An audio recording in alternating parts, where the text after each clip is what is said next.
Hello and welcome to Miss Charlotte Astrology. My name is Charlotte. I'm a full-time working astrologer, and on this channel, I analyze the astrological charts of public figures. And very often, they are celebrities, and they normally come in the form of actors, artists, and musicians. But on occasion, I do dabble in the royal family, specifically the British royal family. And the person that I'll be looking at today is one of the most controversial. I'll be looking at the chart and the transits for the one, the only Prince Harry, also known as the Duke of Sussex.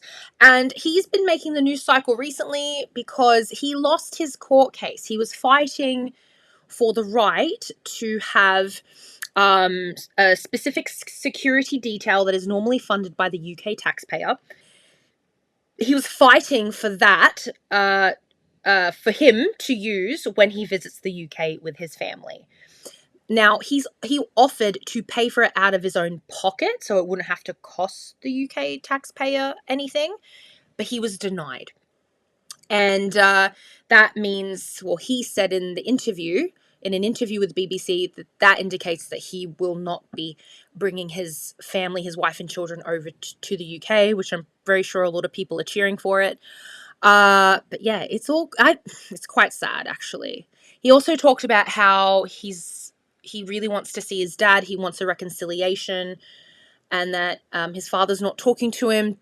Scorpio father giving the silent treatment, of course. And he doesn't know how long Prince Charles has left. That's what he said in the interview. So I'm also wondering I'm very suspicious of what's being presented to us in regards to the king's health.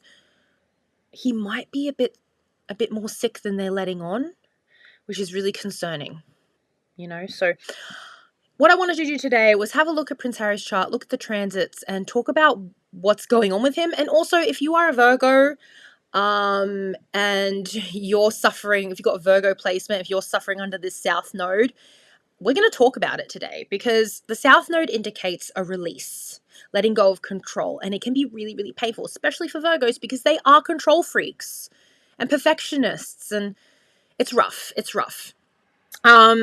So yeah, I hope you like this reading today. Before I dive in, I just want you guys to know I do readings. I think I have a few 60-minute readings left, maybe like 3 left, that you can purchase if you'd like to talk to me, because I'm going to go on hiatus in June and July because I'm moving house. If those run out, and you still like a reading, I do 15-minute full chart readings, transit readings, and synastry readings. And then I do 5-minute focus readings for astrocartography, or for specific areas of your life or specific parts of your chart you would like some insight on. So it's a great way to support me. I really appreciate it, because readings are my bread and butter. Another way to support me is to join my members, and I post extra content on there. It's just one tier. It's £5 a month. And I really appreciate you guys supporting me. And if you don't want to do any of that, but you'd like to support me, just not financially, please like, subscribe, comment, click the bell, help me with the algorithm, because I would like a really nice payday from YouTube as well. That'd be great. And I'm trying to grow this channel, and I'm on the cusp of like getting 10,000. I know, actually, I'm on the cusp of getting 8,000, but in my mind, I'm like, it's 10,000. I'm trying to manifest that as soon as possible. Okay. Let's have a look at Prince Harry's chart. So I have done his chart before. You can go through the royal family playlist. I have looked at his chart, but today I'm going to talk. There's some things I'm going to rehash, but we're looking at the specific transits, and specifically the South Node. So Harry is what, a Virgo. He's got a Virgo sun and Mercury, and then it sits with a with part of Fortune, Vesta and Juno in the 8th house, in Placidus, which is what we're looking at today. And then he's got a Venus in Libra, and he's got a Capricorn rising, and then he's got this gorgeous Taurus moon, this exalted Taurus moon. So yeah, there's a lot going on here, a lot of transits going on. All right, so let's just dive in, shall we? So you see how down here the North Node and Saturn are making its way through the second house. That tells me that he has been learning how to manage money the last couple of years. I think that there have been, I don't think there's severe money problems, but learning how to manage money, learning how to be fiscally conservative. Hopefully that's what he's been doing. The Saturn transiting his second house opposes his Virgo sun. So the guy has been the guy has been spending money. It's been very uncomfortable. This has been a growth period that feels like a shrinkage period. Just like growth through restriction for sure. When Saturn transits through your second house, you're learning how to manage the bank balance, pay your bills, pay your staff. And the North Node here as well has also been very painful because it's just emphasizing that energy more. And then the South Node, if the North Node's in Pisces, where's the South Node? It's up here. I know we can't see it, but it is in Virgo. And it is about to hit his sun. His sun's at 22 degrees. Oh my God, the killer will be killed. I'll get into it. That's the kill or be killed degree. The South Node is actually, it's in a conjunction now, and it's going to be approaching that sun. He's having an identity crisis. Not only is the South Node moving through his sun, his Mercury, his part of fortune, this very abundant 8th house of inherited wealth. And yeah, he's not just dealing with a loss of control, a loss of identity. It's all connected to 8th house things, which is legacy and money. Wherever the sun lies is where you shine. It's where your identity is, your sense of individualism. It's in the 8th house, which is family. And he's basically losing his family, the family he was born into. So yeah, this is a really, really rough transit. Now, he was born into a lot of wealth. Of course, having part of fortune in the 8th house does denote like a lot of luck with money, a lot of privileges here. The South Node is telling him to give that up. If the South Node moves through your sun, you are going to be faced with a challenge in regards to how you define yourself. All the things that you think define who you are, they're going to be stripped away from you. Maybe not forever, at least for this year and a half, like momentarily, they'll be ripped away from you. He's got to make his own legacy, and the only way he can make his own legacy is by releasing the legacy and the money, the shared resources that he was born into. This is full on rejection. This is really, really sad. Ugh, it hurts. So yeah, if you've got the South Node moving through your sun, it's painful. You probably won't be feeling like yourself. Prince Harry is not Prince Harry anymore. He may or may not lose his title. They are talking about that, especially if William is going to become king really soon. He might decide to strip his brother of titles. So we'll see. And then, yeah, the South Node moving through the 8th house. It's just, yeah, saying goodbye to everything that you think that you are entitled to.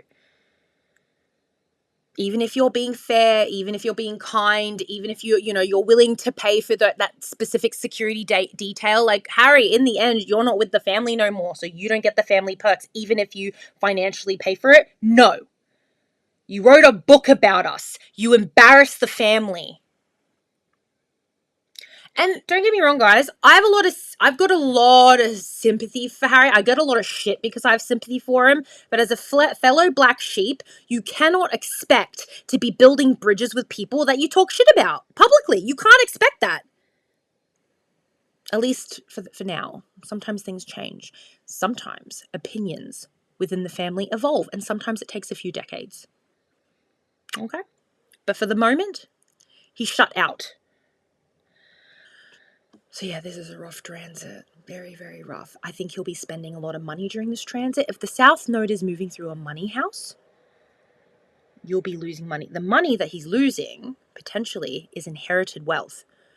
I'm really suspicious of Prince Charles right now. Like, obviously, he's getting older. He's got cancer. I am wondering if Harry's been disinherited. Like, this is the disinheritance transit. And if Prince Harry wants to make money, he needs to get into his second house where he has almost nothing here. Like, almost nothing. He's got like, but you got Pallas Athena retrograde. It's not a strong second house. Meghan has a strong second house. Meghan's a businesswoman. Harry, he was born into a business. But does he know how to run one? Does he know how to be a leader? So yeah, he's going to have to learn. He's going to have to learn. Because they're not going to be nice to him. This is some black sheep stuff. And I really enjoy Harry, and I completely understand where he's coming from. But yeah, you can't air your dirty laundry in print, make millions of dollars from it, and then expect to be all bum chummy with the people that you talked about. So yeah, this looks rough. He needs to find some other streams of income. And if he loses his title, that's another inherited thing, 8th house thing, that is connected to his sense of self and identity. The sun, sense of self, identity, 8th house. All these things, the security detail, the inherited money, the lands, the titles, it's all connected it's all interweaved into the fabric of who he is, and he's about to lose it. Like, who the F is he if he's not Prince Harry, the Duke of Sussex? Who is he? You know? And if he wasn't any of those things, would have Meghan really given him a chance? You know? And don't get me wrong, I love Meghan as well, but would she have given him a chance had he not been a Prince of England? Just speaking facts, okay? And I love the both of them, and I do think they love each other. But being honest, and I say this as someone with an Earth Venus, and Meghan has an Earth Venus. I would not be dating a pauper either. So yeah. Yeah, he's going through a rough time. I mean, Lilith going through the midheaven was also not great. Lilith is like disgrace, right? Lilith transiting. Lilith scares me a little bit, to be honest. Whenever Lilith is on my moon, I get an injury, and I'm just like, So yeah, Lilith scares me a bit. I get an injury every time Lilith crosses my path in Libra. Let me know if you remember and you would like a story about how I lost my finger. Let me know. It's a wild story. Lilith is in Scorpio currently. It's making its 9-month transit through his 10th house, through his midheaven, which does denote some level of disgrace. Not an easy transit. Yeah. Let's talk about how the sun's moving through the 4th house. If you've got the sun moving through the bottom of your chart, it's a bit of an emotional time. Things around family are going to be more present. They're going to be topics of discussion. There may be some stressful situations. There may be confrontations. If you have a happy 4th house, fantastic. But if you've got a difficult 4th house, I mean, Harry's got his North Node. His North Node is in Taurus at 29 degrees. In some versions of his chart, it's 0 degrees in Gemini, but the sun is moving through here. There's going to be a lot of topics around family, the future of the family, and they're going to be rough conversations. His North Node is with the moon, whether it's in 0 degrees Gemini or if it's at 29 degrees in Taurus, it is very close to that moon. His destiny was family. His destiny was to become a father and to have a stable, solid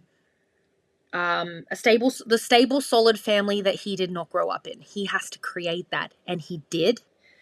However, his natal south node is on his natal south node is on the midheaven with Saturn, and Saturn always calls you back.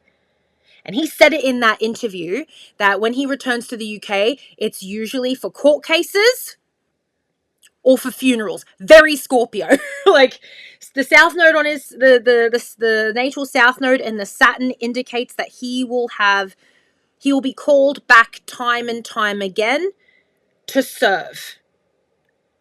And he's probably going to get boos and jeers as he does it.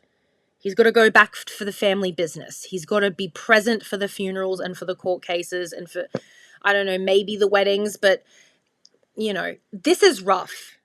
Whether or not he leaves the royal family, he's still always going to be Prince Harry, even if they remove the titles, and he has a duty. Saturn always calls you back. I mean, the North Node and the Moon, that's fine and dandy, have that happy family, but he's going to be ping-ponging back and forth between Saturn and the Moon, the family and the duty, the family and the duty. The new money, which isn't that much, and the old money where he comes from. Right? So it looks rough. So